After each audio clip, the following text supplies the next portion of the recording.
Ahoj, Kyani. Tak už jsem doma. Ahoj, Kájo. Dneska jsi doma nějak brzo. To víš, Vágner jel dneska autem. No já jsem vás viděla z okna.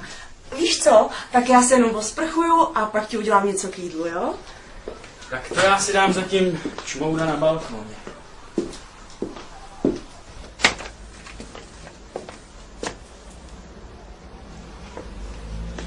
Ježiši, chlape, co tady děláte? Já se strašně omlouvám. Já vím, ona to je trapná situace, ale já jsem byl u sousedky, víte, co bydlí nad váma, opatro Výša. No a? Její manžel se vrátil nečekaně domů, tak jsem tady po hromosvodu jsem slez k vám a teď tady čekám. Jo, takhle. Já jsem Karel. Tonda. Já ti mám nějaký starý hadry, ale už manželka, jo.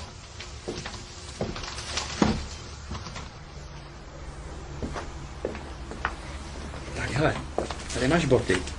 Tady máš nějaký další věci, ale ty ani to nemusíš vracet, jo? V pohodě.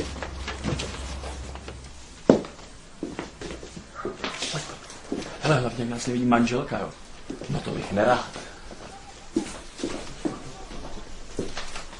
Dobře.